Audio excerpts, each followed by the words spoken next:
Welcome to Harlow on Healthcare. I'm David Harlow, and I invite you to join me by my virtual hearth as I sit down with healthcare leaders to discuss building the future of healthcare.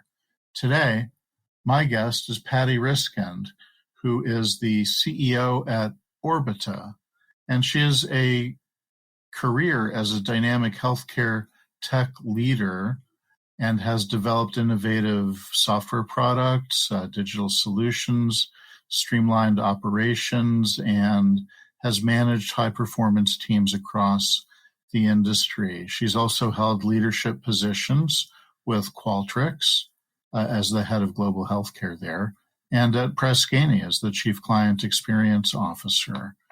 And deeper in the past, we share an alma mater. We've both been at Brown University back in the day. And Patty, it is nice to have you here. Welcome, and thanks for joining us. Well, thank you for having me, David. I'm thrilled to be here. So tell us a little bit about Orbita. What are you doing and where are you going? So Orbita is a conversational AI company, and we are the connective tissue that helps patients and providers communicate and coordinate more efficiently. So what does that mean? We use virtual assistants that leverage chatbots, text, email, and voice, both IVR and smart speakers, to connect the dots in healthcare and make it easier to navigate, whether that's capturing or gathering information to help people with symptoms or finding a doctor or a location, to scheduling an appointment, to pre-visit paperwork, post-visit follow-up, and remote patient monitoring. We leverage automation and we use conversational AI to make those encounters human-like. Our tagline is automation with empathy, so we strive to replace the redundant tasks that are prevalent across healthcare and use technology to make doing business in healthcare easier. So is this focused on the patient, on the consumer, or is this also focused on other actors within the healthcare system? Well, it's actually both. So from a consumer perspective, when someone is trying to find information or schedule an appointment or better understand medications, Orbita can help by creating virtual assistants on, say, a hospital website, on a medication website, on a pharmaceutical company's website, to help one find the information in the first place and then explain it in layman terms to a consumer who's trying to figure things out.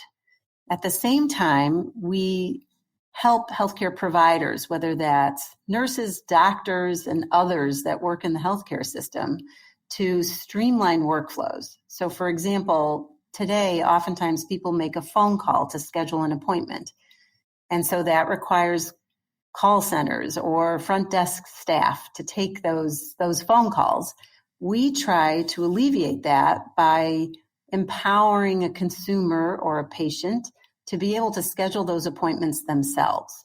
And we do that by asking a series of questions. So if someone is looking for a migraine doctor, we understand they're looking for a neurologist, and we can ask a series of questions to understand, do they have a primary care physician who might have to write a referral for that neurology visit, and help them navigate who to talk to, where to go, and how to be more efficient in terms of getting their migraine problem addressed. So we do what I call matchmaking, where a consumer will have specific questions and we can translate that to understand the right path to put them down in terms of the medical solutions, the right physicians to see, the right facilities to go to, because we can take all the pathways or the algorithms into account and then make it feel seamless. So on the one hand, we're helping consumers and patients find what they need and get from point A to point B. And on the other hand, we're really helping the healthcare provider to be more efficient, in some cases to drive revenue, because We can help with scheduling and help with conversion of patients to get them where they need and what they want. And in turn, that helps the healthcare provider deliver the care that they're trying to deliver. We often hear about comparisons between healthcare and other sectors and sort of the relative maturity of different parts of the interface with consumers and patients, right? In this realm, we sometimes hear about, well, retail or banking or financial services. And the general gist is always, well, everybody else is 10 years ahead of healthcare. Do you think that's a fair comparison? Do you think patients and healthcare consumers have that same sort of perspective and are just frustrated as hell with their healthcare organizations? Where are we on this front? So I think they are frustrated. I think that consumers today expect the open table experience or the Amazon experience or the online banking experience. And when they come to healthcare, it's very analog. They oftentimes have to pick up the phone, or they're calling and it's after hours and they can't reach someone. So I think that healthcare, and I've worked in the industry a long time, it's still behind. We're making strides, and I do think COVID helped to shine a light on how desperately the healthcare system needs transformation and needs technology in order to make it easier. And we saw many hospitals, health systems, physician groups rally and start, telemedicine, which was very, very nascent at the beginning of COVID, and now it's here to stay. And I think that the expectation from a patient or consumer perspective is that healthcare should be as easy as calling an Uber. And so we need to make that a reality.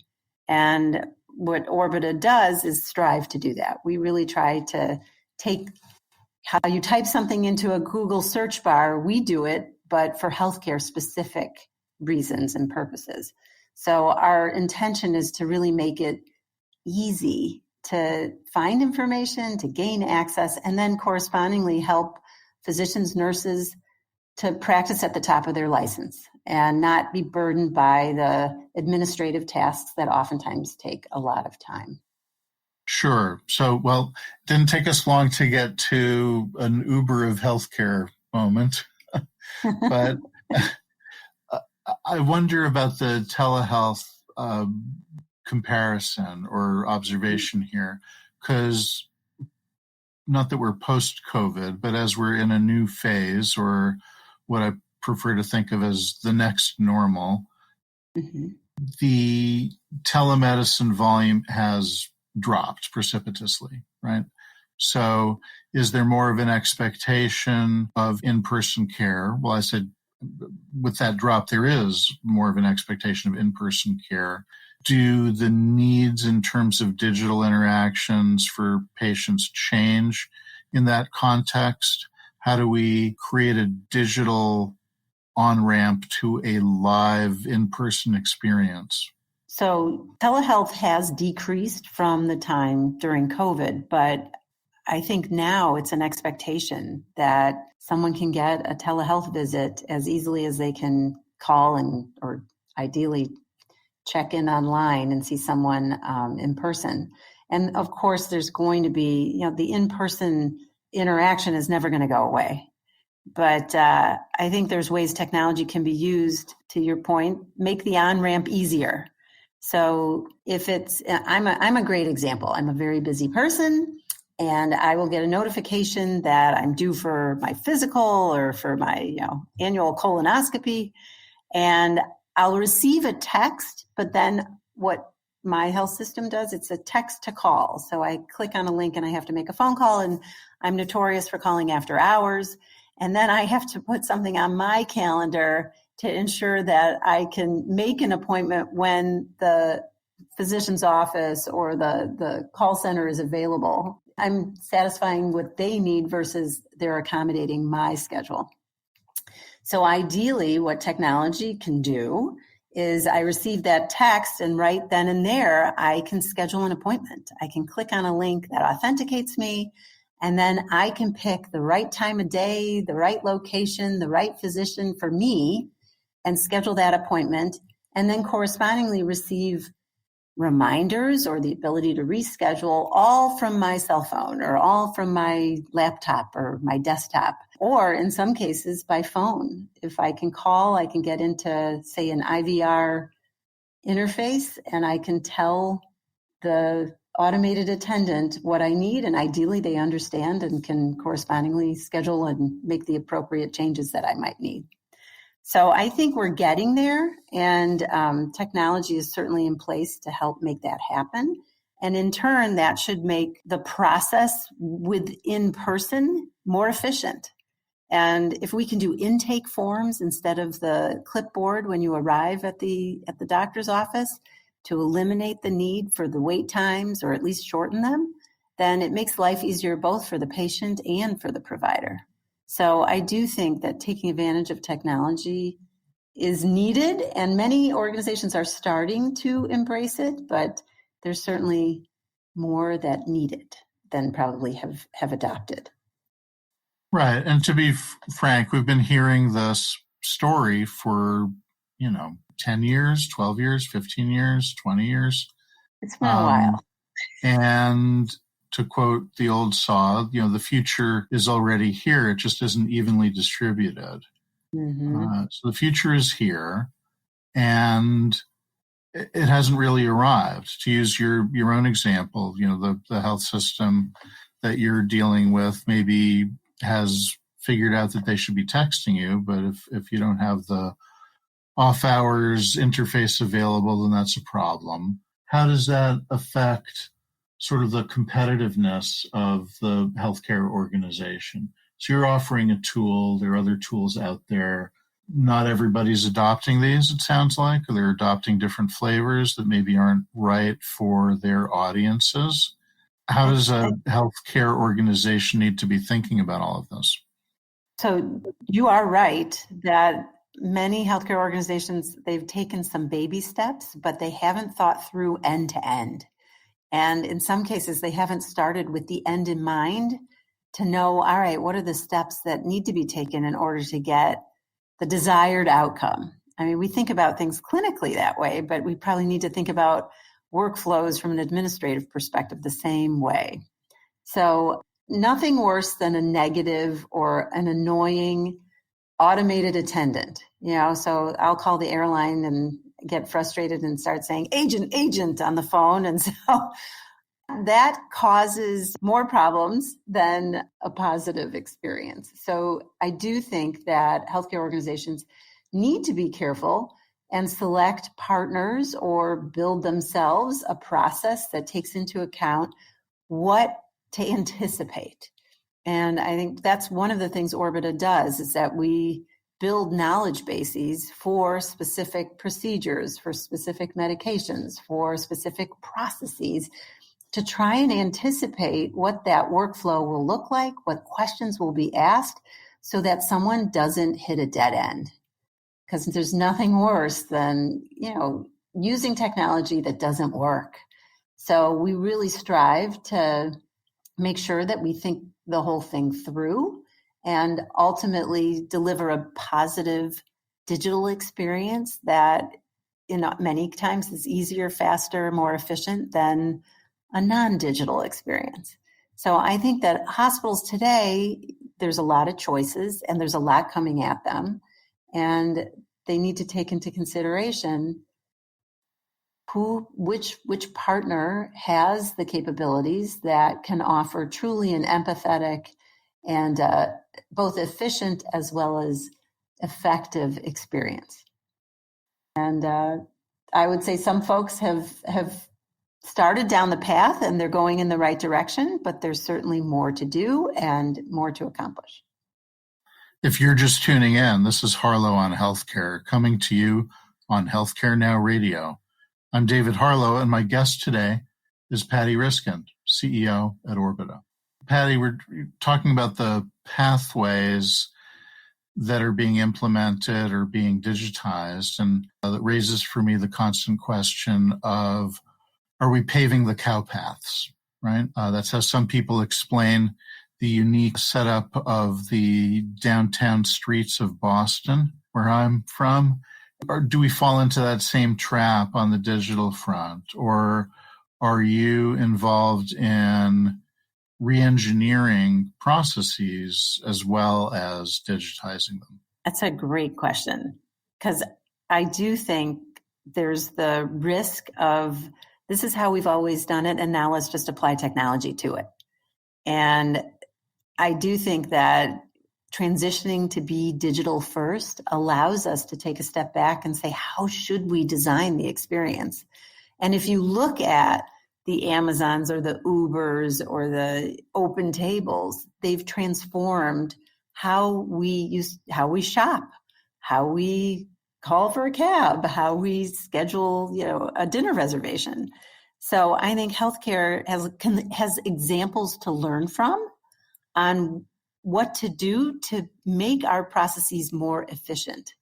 I mean, healthcare is the only industry, I think, that has waiting rooms, other than perhaps airlines when you're waiting for a flight to take off. But what we saw during COVID is that there were no more waiting rooms. It was just in time delivery. You received a text and that's when you went in the building. And what we've now we've gone back to waiting rooms, which is a little disappointing because we became very efficient in that process. And we have to be careful of not sliding back into old habits just because this is how we've always done it. So I do think that in the process of digitizing, there's an opportunity to say, all right, how can we make this elegant? How can we not only save time for the patient, but also save time for our clinicians to make their lives easier and to leverage the systems that are in place? So we integrate with electronic health record systems, with CRMs, and a lot of money has been spent on investing in these technologies, which themselves have created silos. So we try to be the glue in the cracks and fill in the cracks to help make getting from point A to point B easier. And despite, wanting folks to log into a portal, only 30% of patients actually have a portal profile set up. So if there's ways to drive adoption of portals by leveraging technology in a different way, I mean, that's one option, but it's thinking about it in terms of how can we make things simpler? How can we make it easier? And hopefully the impact will be on all sides, on all fronts, both on those that are delivering care as well as those receiving. Sure. Well, just to talk about portals for a minute, I mean, that was driven by the High-Tech Act and maybe in a way that didn't make a whole heck of a lot of sense. And so we're dealing with hopefully the tail end of Portal 1.0, and maybe we're getting into more intelligent portals and portals that can work across systems. Folks with complex medical conditions experience what some may call portalitis, right? Multiple portals and the inability to connect across systems. And to me, that's an example of a digital initiative that maybe does more harm than good, right? It's sort of a fragmentation of care rather than a streamlining of care. It turned out that way. Mm-hmm. Yeah. I'm wondering if in your work you have come across other examples of digital initiatives that end up doing more harm than good. Well, we see a lot of point solutions. So it's working with some organizations where they have 15, 20 different point solutions that have to be connected or woven together. And so while initially probably it's, I want to implement this because it solves a particular problem, there isn't a holistic perspective that's taken to understand, all right, if I do this one thing, what does it mean for this, that, and the other down the line? So I think that has caused a few bumps in the road or spend that probably could have been spent more efficiently and more effectively. So part of what we do is try to analyze, all right, what are all the pieces that are in place? and meet our customers where they are, because oftentimes they're not ready to say, okay, let's throw everything out and let's just use Orbita to help the entire patient journey flow. So as a result, we piece things together for folks and try and make at least the experience from the patient or the consumer's perspective feel like it's uniform and that it's streamlined versus disjointed. And I think that sometimes you could have a rip and replace opportunity, but more often it's an integration of disparate systems, right? Do it in steps, right? So healthcare is not known for throwing caution to the wind. So as a result, we'll start with integrating to fill in the cracks, and then we get to a point where they say, wait, we don't need this because it's faster to get from step 1 to step 2 in a straight line than going through 3, 4, 5 different steps. But I do think that longer term, the conversational AI automated workflow process can serve to dramatically streamline. And I know that many institutions are very wed to their electronic health record system. And so how do we make that experience better? How are we the layer on top that serves as the front door to really help engage patients in a way that's easier and more flexible than sometimes some of these electronic health record systems are? So it's a layer and it's a front door, but it's as I understand it, what you're offering is sort of a particular set of use cases, right? There are other folks out there who are offering other layers on top of the EHR systems that have a different focus. Is that a fair statement?